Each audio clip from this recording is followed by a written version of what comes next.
Welcome back to another edition of Competitive Edge Podcast. So today, for all my mortgage, real estate, investors, entrepreneurs, you're going to want to make sure you tune into this conversation because you're going to want to hear how my new friend, we met through a mutual friend, which is always say, when somebody connects you up with someone, you want to make sure you follow up on that and you build that connection and that relationship. And so our mutual friend, Scott, said, hey, you know what, you need to meet John. You need to meet him. He's doing all this hard money lending. He's been in real estate. He's doing investing. He's teaching people actually how to win in real estate. No matter the market that's there, I've found that information, connecting up with the right people, for many of you, you want to take the next step, but you're just not sure how. You don't know what could you do in the real estate game. Maybe you wonder, like, I don't have enough money. I don't know how to even get over there. I see people doing this all around you, and you wonder, could it be for you? So make sure, if that's you, you want to lock in today. As we go through this, our guest today, John Klinkhamer, actually runs similar to a hard money lending for those of you that are out in that market, but also some other real estate investing resources that I would tell you, if you're looking for capital, you're looking to do your fix and flips, you're looking to do the DSCR kind of stuff, all of those, wherever you are in your real estate journey, we want to help you get there. And for my real estate friends, wouldn't it be great if you started to build your net worth in addition to what you're doing through selling and commissions, and you started to build real estate, your income, build that up, and then you could teach others. I think that's going to be the pathway today. So I'm excited about our guest because not only is he a family man, a man of God, travels, does some cool stuff. As we were getting ready, he was telling about where his kids are in their journey. Guys, we're going to cover that and a lot more. So John, welcome to the show, my friend. Brian, thank you. Really honored to be here and excited to have the conversation. Dude, I'm excited. I know we were talking before we went live, and these are always the fun moments for me of like, okay, where people are, just listening to where their headspace and everything. And we're talking about family. So I'm going to start there, kind of flip the script a little bit, but you're telling me where your kids are and just give her a little perspective. What you have is all your kids are now, you're empty nester. They're all out in college, grandkids, all of this stuff. So let's talk about just a little bit about you and your wife and your family and that. And then we'll jump into the occupation. All right, happy to. My wife Mindy's amazing. We've been married 28 years, and we're in our second year now empty nesting, and we've kind of been mentally preparing for that, for a long time and thinking about that, and it's been wild. The way my wife and I had described it is, in some ways, it's the most amazing, and we're celebrating and overjoyed in ways because we're seeing our kids be adults and live in the world, and at the same time, kind of surprisingly to me, mixed together, it's super sad and we're grieving. It's just wild that those are mixed together. But our youngest is in college. We've been talking about college because I know you've got a daughter, similar path. So our youngest is in Georgia. It's our second year. We have a son who's 23. He works in the AI field, so business intelligence and artificial intelligence with a big construction company. And it's wild. I mean, he just hit that market and that technology at just the peak time. It's amazing to see what he's doing. And then we have two foster sons that are identical twins, a little bit older, 26. They both live in Phoenix near us. One of them is married and has two kids. So we have two grandkids, kids that we consider grandkids. They're 4 and 2. And that's just amazing. Really thankful.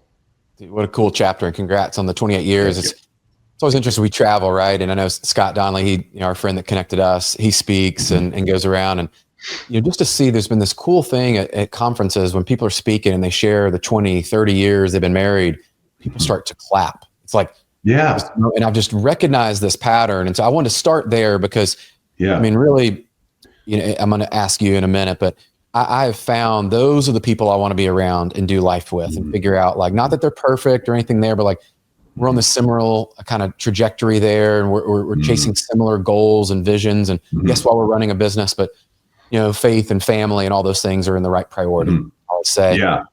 So how do you define success at this stage in your life? Yeah. I mean, isn't that a wild, huge question? I think it's about what's important to you, that being clear. And I think for me, I'm on a path increasing in those priorities, because I think when we define success as an arrival, it's a disaster, because number one, we're not happy till we get there. And then number two, if we hit those things, you get them and you go, they're not actually as satisfying as I thought they were, some of them, the material ones. And then I see men and women, but especially men, sometimes in my age group, get really depressed. Like I accomplished all the things I thought I would, and I'm empty. So for me, success is my relationship with God, my faith, to love God and love people. That's my life mission. My marriage, my kids, my health. And that sounds like a self-centered thing, but the fifth is work and impact. And all are important. I'm not saying work and impact is the least important, but I think the priorities are critical. And health isn't selfish, I believe, because health is the platform that I can give my life away to everybody. So health's incredibly important to me. So those are the 5 priorities. And for me, success is I'm moving forward, growing in all those every day, every week. Sometimes like a stock chart, steps back, mistakes, failures, etc. But I'm moving forward and enjoying it. I think God has designed us to enjoy that process. And so I want to enjoy every one of those 5 priorities. And for me, that's success. I love it, man. We align up. We were talking about that last weekend, even at this conference I was at, in the core 5 and going through that. And, a lot of people had this almost awakening and almost realization of, John, they were looking at going, man, well, I schedule my work first and then I kind of move through this. And usually what we found was this faith and health were almost the last ones. Mm-hmm. Like for most people, like sometimes they would have faith a little bit higher, but health got dropped to the bottom, or the family got the leftovers, and like all these things. I'm listening. I'm like, man, what a crazy, crazy world. And for today, I know our listeners, they want to jump into some more conversation about how, one, you got into what I kind of call hard money lending, real estate investing, a little bit different, called non-traditional there. Because I'm always curious about, like, how did people get into the mortgage space? I always laugh, like the stories are wild. None of us went to college that I've yet to meet and said, I'm going to be a mortgage banker, mortgage broker. I just want to write mortgages. So how did you get into this side, like real estate investing and some of the hard money lending and that side? Yeah, well, it certainly wasn't a degree. I didn't get a degree in hard money lending. I did in the real world, but there is no degree. At least traditional. Anyways, I came out of college. My dad, I really didn't know what I wanted to do. I was kind of into technology. I was into music. I had kind of like a triple minor. I was all over the board. And my dad's advice, I interviewed some companies, got some great offers, and his advice was amazing. He goes, go with the best company that has the best training and the best experience and the best people. Don't worry about what you're doing, because he said, you're probably going to have multiple careers and things in your life. Whereas the old school way, my grandpa was more like, no, you work for one company, you have a pension, you stay there your whole life. And my dad was looking ahead going, that's not the way the world is. So I started Anderson Consulting, one of the big 6. I was on the technology consulting side, and it was amazing because their training was great. Their business values and system, and what I learned about the business world was like literally another bachelor degree, just like that. It was amazing. But I was a volunteer Young Life Leader, which is a youth organization. And that was kind of my passion more than the business world at the time. And so I went into that full time, and I went on Young Life staff, and I was building teams of volunteer leaders, caring for kids in the area of Phoenix that we were in, East Valley. And I loved it. It was amazing. But what got me to real estate from there was one of my friends who was a volunteer leader with me. I noticed he was spending more time with kids, having a bigger impact, it felt like at times, than me. I was a paid staff person, it was my job, but my job included administration, fundraising, budget, planning, communications, a lot of other stuff. And I was like, how would you have this much time and impact? And it was real estate investing. He owned a bunch of rentals and he had a bunch of passive income, and he had worked his butt off to get there, but it paid his lifestyle so he could invest his life the way he wanted. And I was like, boom, mind blown, because, you can hear something on a TV commercial, read a book or something. But for me, it was seeing my friend who had done that. And he was a guy just like me. I was like, we're friends. You did that, I could do that. And so I just got obsessed with it. And I went into real estate full time. I was fixing and flipping, lease options, rentals, tried to do it all. And it was amazing, but I got over leveraged. I was just too excited. I got swept up in the 2003, 4, 5, the run up of real estate. And oh my gosh, it's going to keep going up. And I was foolish. I just got over leveraged. My dad told me at the time, you'll laugh at this. He goes, I had a bunch of rentals, a bunch of equity. And he goes, hey, why don't you sell a few rentals, pay down that debt, and just cool your jets a little bit, keep some, fine, but like, whoa, slow your roll here. And I was like, Dad, my mission is to pay off 10 properties. I'm going to pay them off. That's my thing. I'm going to get there. And, I just got to keep on trucking. And then the crash came and I got my butt whooped. Like many of us who are in real estate or investing in real estate, I just got my butt whooped, a very painful lesson. Although my mentor told me later, he's like, yeah, you got a doctorate. No big deal, right? Like that's just was the cost of your doctorate. And I was like, that's a better way to think about it. Cause I just thought like I got my butt whooped, but I did learn some amazing things in it. And so anyways, I should have listened to my dad. He had great advice. And then I was in this wild accident. And out of that, after the accident, I was recovering. I thought I'm going to try some hard money loans because I've been a hard money borrower.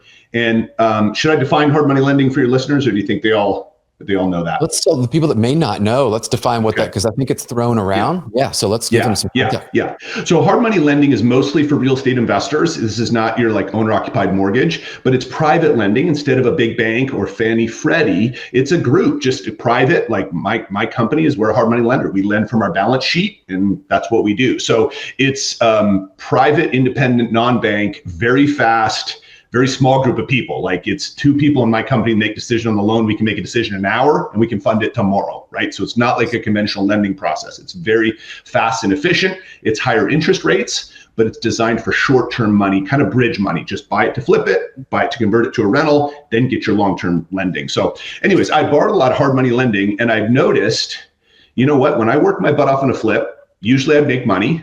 Sometimes I'd break even and sometimes I'd actually lose money. But you know who never ever lost money that I saw? The lender, the hard money lender, because they had equity and they got paid interest every day. And I would, of course, they put money and risk into it. So I'm not saying it's free money, but I would look at it going, look at what I'm paying them on my settlement sheet. Look at the interest that's going to them. And they didn't do all the stuff I did. I took all this risk, did all this work. So lending was fascinating to me. And another little dad lesson, my dad had told me when I was borrowing heavy, he goes, I know what you're leveraging to build wealth in real estate. I get it. But he said, the minute you can become the lender and not the borrower, you're earning that money every day.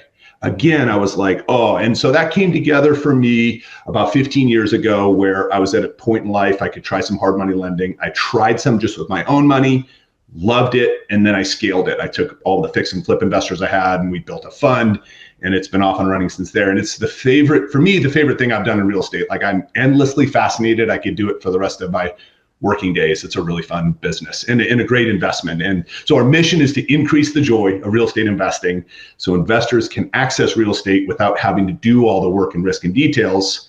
And no tenants and toilets is one of our little taglines. So be able to invest in real estate without tenants and toilets. Hey guys, it's Brian here. I hope you are enjoying the show. By the way, if you're an entrepreneur or a solopreneur looking to grow your personal brand, make a bigger impact, maybe increase your leads and grow your revenue, let's help you get started today by connecting up with my friends over at the Brand Builders Group. You've heard me talk about them, but if you're new here, this is definitely the first step to get you started in turning your reputation into revenue. Head over to freebrandcall.com/Brian Covey. Again, to set up your free brand call, go to freebrandcall.com/Brian Covey to set up a free strategy call with one of the team at Brand Builders, and they will dive into your specific goals for how you want to grow your personal brand. I can't wait to hear how it goes.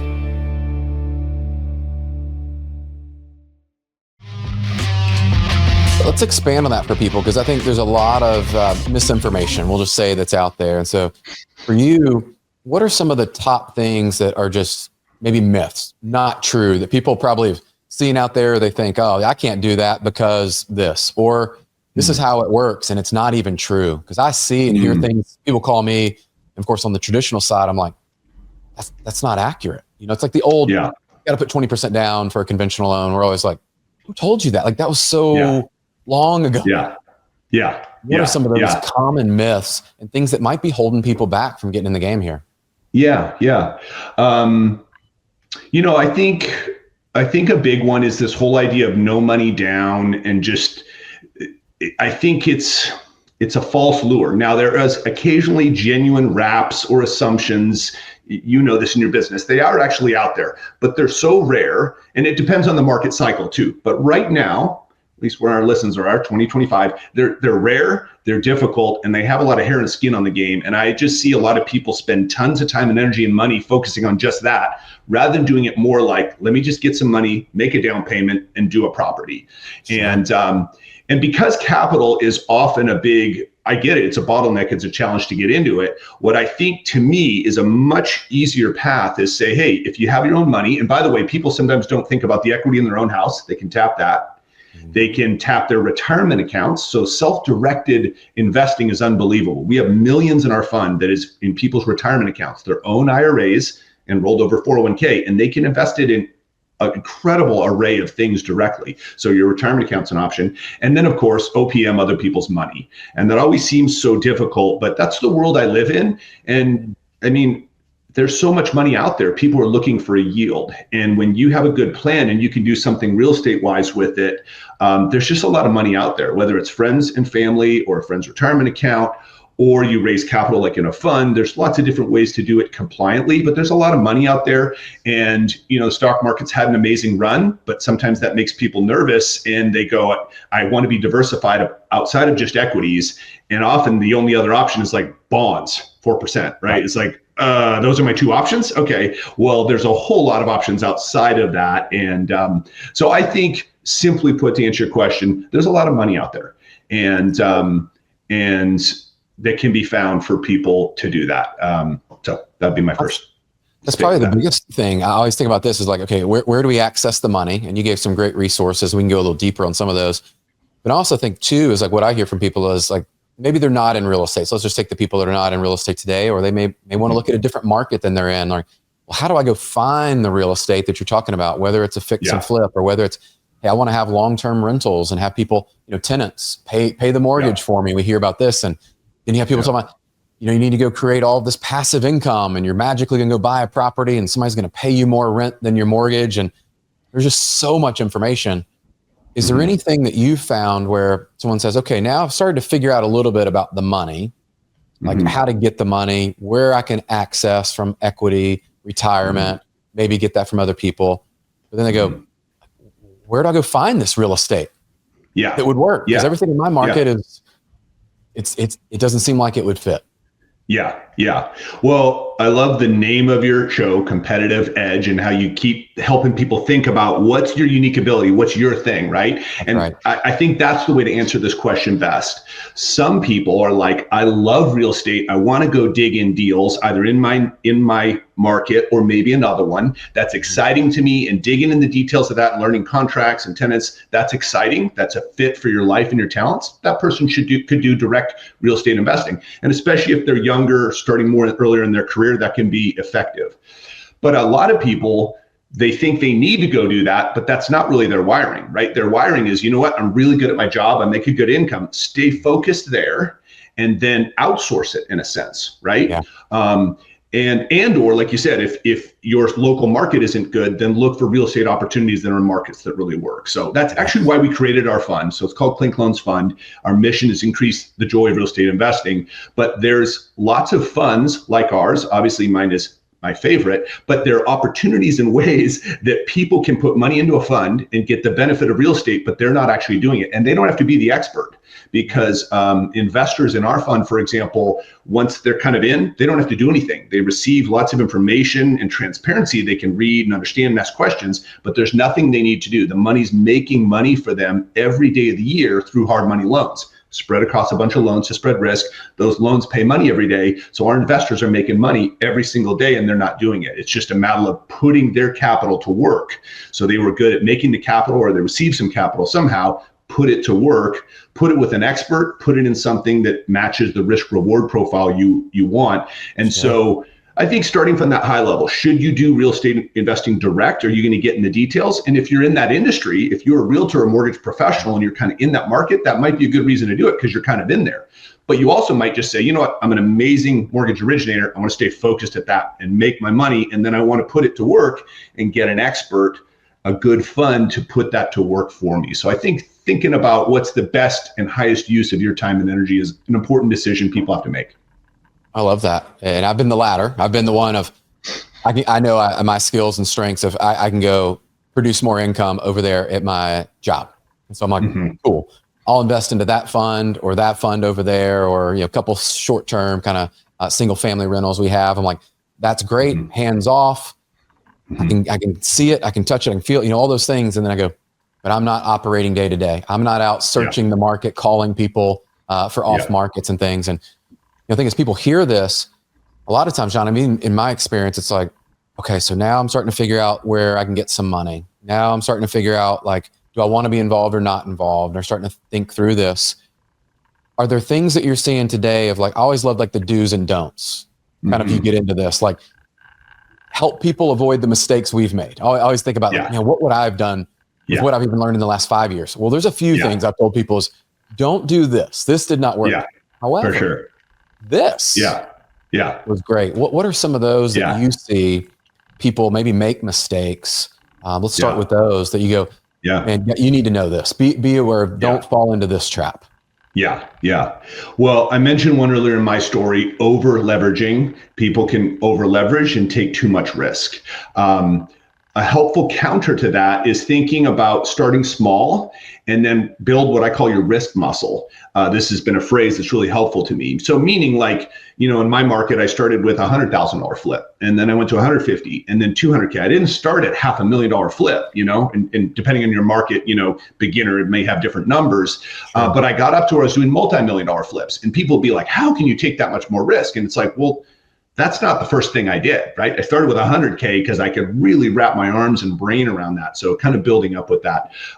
Cash flow is really important. And I violated like a basic rule early on, and I bought houses. I bought 2 houses that were negative cash flow because I was really banking on the appreciation. That was a terrible idea. Make sure you have cash flow, including, if you're doing a rental, your vacancy and your maintenance expenses. So you really have that covered. And big picture, I think you have to know this. A lot of markets, obviously every market's different, but a lot of the markets in the US right now aren't going to be really strong cash flow. If you're putting 20% down where interest rates are and where rents are, they're just not going to cash flow a ton. Now, you can find deals that will cash flow enough to break even, but you have to recognize this. You're not going to make a ton of cash flow in that the first few years.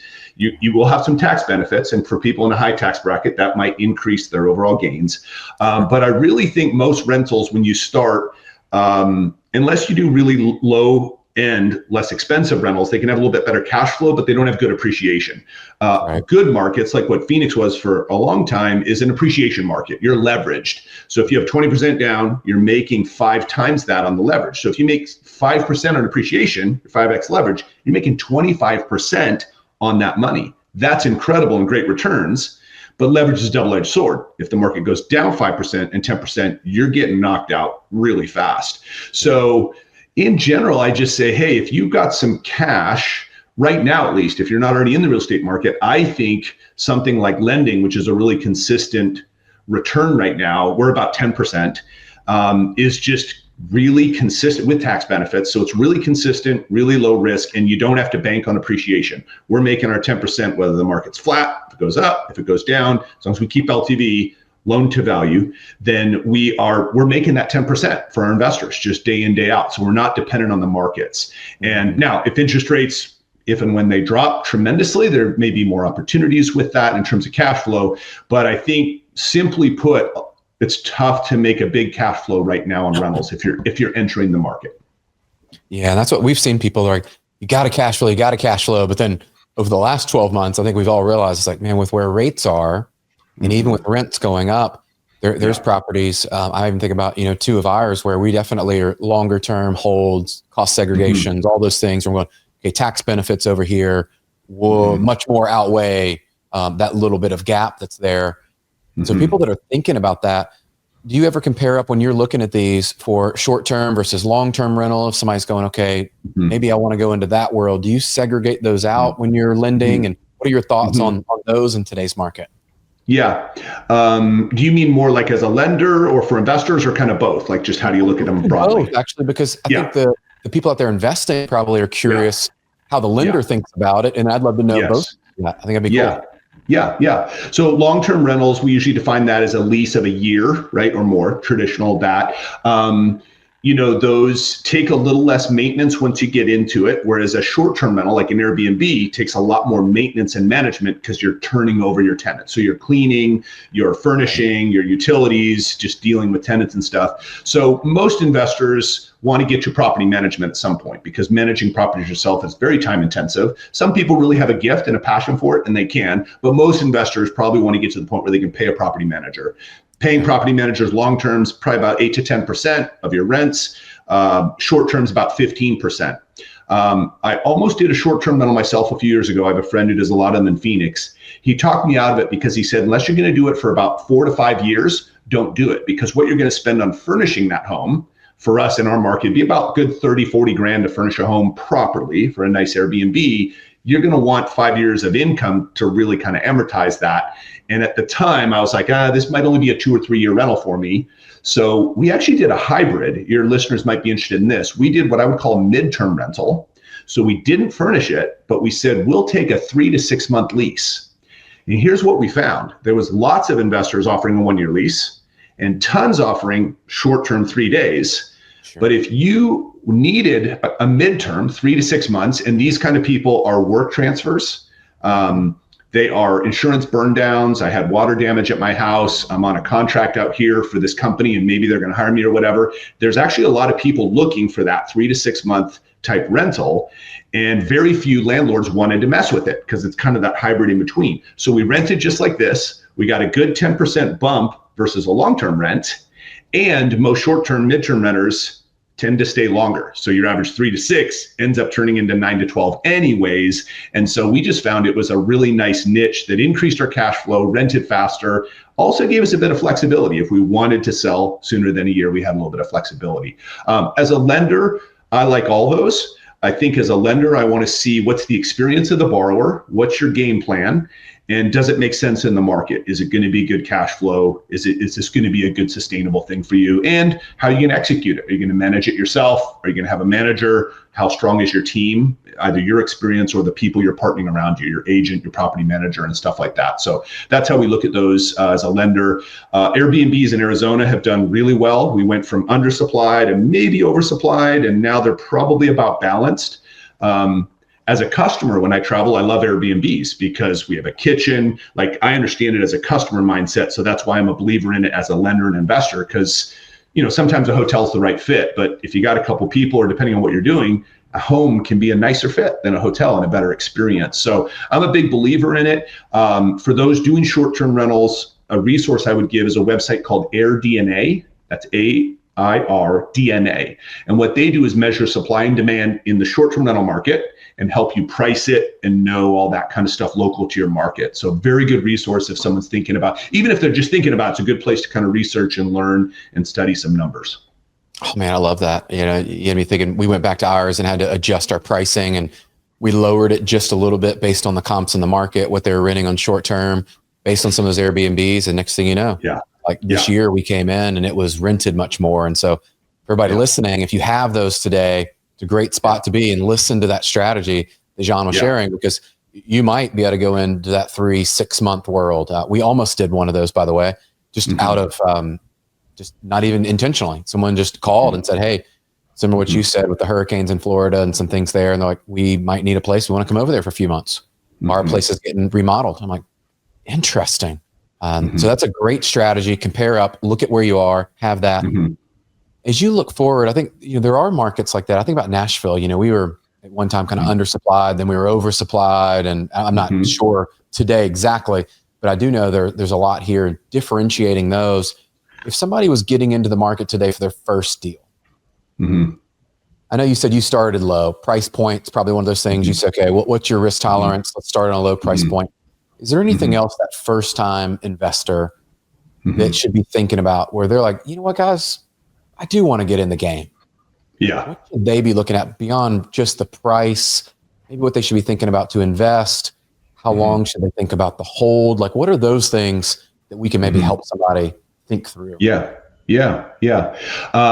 Your team is huge, right? Who are your resources? So if you're not a realtor, you're going to need a great realtor. If you're not a mortgage broker or private money lender, you're going to need a great one. If you're not an appraiser, you're going to need a great appraiser. If you're not a contractor and handy, you're going to need so kind of build your team, and definitely just asking people, who do you trust? Who do you use? Ask people you trust. That referral kind of building of a team is really important, because when you have great advisors and you have great people who can execute the things that need to be done, that's going to really improve things. But if you get into a spot where you don't have that, or you're not getting good counsel or advice, that's where I see investors get in trouble. So that's a big one. And let's see, what was the other thing I was thinking could be helpful? Oh, that includes insurance, by the way, making sure you have good insurance or LLC, things like that. Yeah. Learned that with Florida. Yeah. Of course, here in Tennessee, as we've got it. I would love to know, we've talked about some of them. Sorry to interrupt. I thought the other big one, multiple exit strategies. So kind of contingencies. Yeah. What if plan A doesn't go right? Like, I think I'm going to do an Airbnb, but if that for some reason falls apart, what am I going to do? And just basically knowing that you can sell a property if you aren't going to rent it or something changes. If you have at least 2 exit strategies, and sometimes you can think of 3, that's really helpful. And if people partner up, which people often want to partner, you always need an exit strategy from that partnership. You need to define really clearly up front, if you're doing a property or project with somebody, hey, one of us is going to want out or need out at some point. Let's really clearly define how we do that. How do we value? How do we unwind? And I think that's like an exit strategy as well from a partnership. And that's, I think, a really important thing to prep for. And great tip. I tell people all the time, is I think about ours, and I use our examples just to share with the listeners. Like, I'm going through this, I'm learning, I'm still in the game and made plenty of mistakes, but I did think about that after 2008 and what happened there, and like, what would be my exit strategy again if everything just started to go south the wrong way, and like, what would be 1, 2, 3, like plans A, B, and C. And so I love that, especially first-time investors. You don't want to completely sell it all and be off and realize, man, I can't even get back in the game for a long time. It's like, you might have a loss, but if you can minimize it in the exit strategy, love that. And I don't think people talk about that one, by the way, enough. It's like, get in what you can make, all these things we've talked about, and no one's thinking about, what if a life event happens and something changes, and what is your exit strategy? Yep. It's not there. Let's talk about this, because we've talked about some of the things not to do, some things to do. What's been one of the biggest wins where things happen to line up, right? I always love these stories, like your biggest success in real estate investing. Yeah. I think it's a general concept, but it's over the last 5 years, I've just seen the fruit of it in a big way in terms of how our business has scaled. And again, it's this advice from my dad. Back when I was getting my butt kicked and the market was shrinking, I had a real estate license. I was serving some clients. We had some things that had worked before, but nothing was working in that market. I mean, it was painful. His advice was amazing. He goes, tighten the belt, cut your expenses, thin things down. But he just said this: take care of people. Take care of your customers. I'd say this is the big advice. Take care of your customers. And he said, you're not going to make money on transactions. You just got to get that out of your mind and just go serve your client, take care of your customer, solve your problems, add value to their life. And he goes, it's going to be brutal. And I don't know how long for, but he said, markets always go in cycles. And when that market turns, all these other people will be out of the market and you'll still be standing there, and the market share that's going to come back to you because you've served your customers and you care for people, it's going to blow your mind.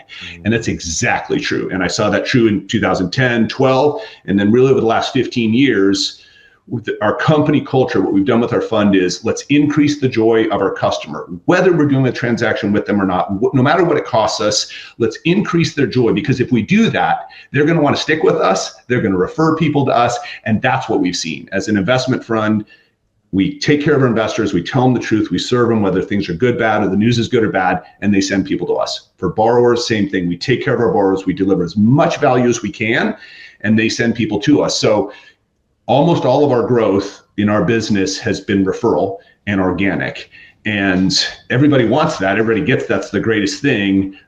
It's simple in concept and really hard to do. You just got to take care of the customers, serve them so generously, consistently, and clearly and transparently that they go, why would I go anywhere else? And if anybody asks me, this is where I'm sending my business. So I'd say that's been like the huge win, is just seeing that. And then that compounds, right? Like it's slow at first. It's like, oh, one referral here, but then now it's at the point where, I mean, here's just a small example. I get a text over the weekend. This investor friend of mine says, hey, this guy wants to invest or whatever, sends it over to me.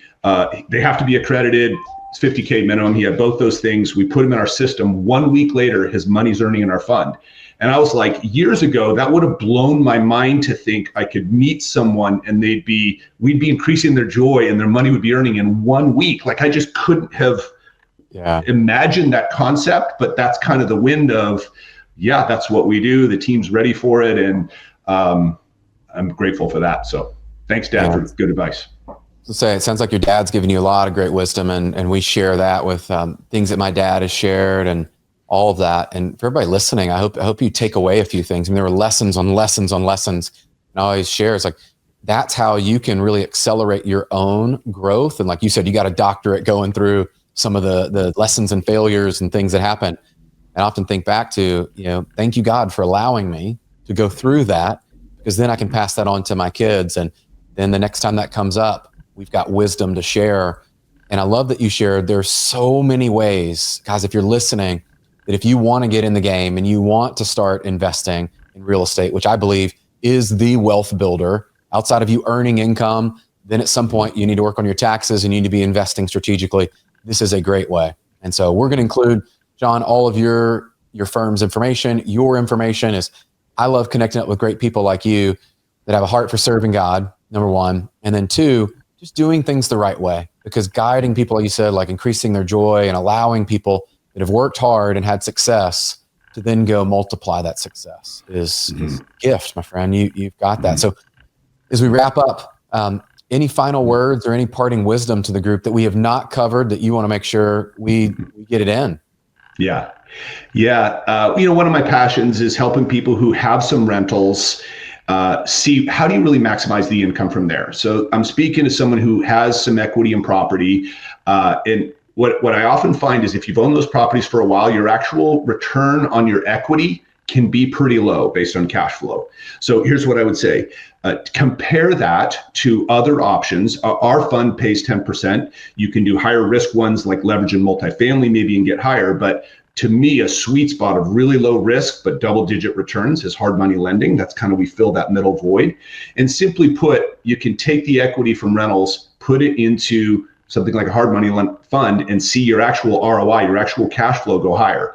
And we have two options in our fund. One is you can reinvest and compound monthly, so get an even higher yield, or you can take the payout and just take the payout and get paid every month. But that's the thing I would say is real estate investors, look at your actual return on equity, because very often you can increase that. And sometimes with more passive strategies, like I say, no tenants, no toilets, less risk, less hassle. And the last tip I'll give is investors are always avoiding capital gains tax. They don't want to pay the capital gains tax. So they often look to the 1031 tax deferred exchange as the way to defer that. The problem with the 1031 is you're going back into property again. So you still got tenants and toilets. And there's something called a DST, Delaware Statutory Trust. I don't think they're great. I just haven't seen good ones. But there's another one. This is the big tip. It's called deferred sales trust. Deferred sales trust. And what that does is let you defer the gains. And by the way, you can sell properties. You can also sell your business, cryptocurrency, any appreciated asset. You can sell and put into a deferred sales trust, pay no cap gains. And now you can invest in anything you want. A private equity fund like Klink funds or other investments. You control the pace of cash and control. It's an amazing strategy, and it's not near as well known as 1031, and it's called deferred sales trust. I'll give you a link, Brian, if you're able to put it in the show notes or something like that so people can learn about it. But deferred sales trust is a way to, again, any appreciated asset, business, crypto, real estate, and then defer those gains, but keep investing and growing that and still take your income when you want it. Drop the golden ticket at the end right there, man. That is huge. I did not know that. And so I'm going to be exploring that, of course, with you and find out what's there. But guys, what a great conversation. And I know we probably sparked some curiosity. We hopefully sparked your interest. And if anything, what I would encourage you is the more information, the better your connections in this space allows you to make the best decisions for you, where you are. And I always say this too is wherever you are is where you are. Take that right next step for you. You're not trying to chase people down. If they already have 10, 20, 30 properties, you don't have to chase them down. Just get the first one or the next one for you. And this has been incredible. I'm gonna tell you what, I'm excited about sharing this with everybody. We're gonna include your information in there, and then we'll make sure people know where they can go. I always find this is the competitive edge. When guys like you come on and they're like, here's what you can do. Here's an option. And by the way, don't do this one. This one didn't work out as well. Guys, this is how you create that muscle and build it on through. So John, thank you for sharing all of this and just being who you are, man. This has been an amazing conversation, and I know people are going to want to know more, so we'll include your info in there. Thank you, Brian. Appreciate it. Appreciate your podcast and serving people the way you do. Yeah, it's been fun. Well, guys, it's been another episode of Competitive Edge Podcast, and this is going to help you build that competitive edge for yourself. If you're somebody, you've been working hard and you're earning money and you're just not sure what to do next, you want to get in the game. You see all this information, and a lot of times it can be overwhelming, confusing. You're not sure who to trust, where to go. This should be a roadmap and blueprint for you of how you can get in the game. We'd be honored to be able to help you. Reach out to either one of us directly. We'll guide you through that, make the right connections for you. And if there's anything that we sparked, a follow-up, just make sure you ask. I always say sometimes we sit on the sideline wondering, well, what if this? What if that? Ask your questions. That's why we do this show. We appreciate everybody tuning in. As always, there's no fee. We don't charge you to listen or any of that. But I would ask you, share this with friends and family, coworkers, people that could find value. And then also make sure to go on there and like, subscribe, leave us a review if this has been of value to you. That's how we spread the message. That's how we get more listeners that actually get the right information, the right people. I believe that's how we're going to change the world together. So thanks for tuning in. Until the next episode, go out there, do something great, take care of yourself and those that you love. Cheers.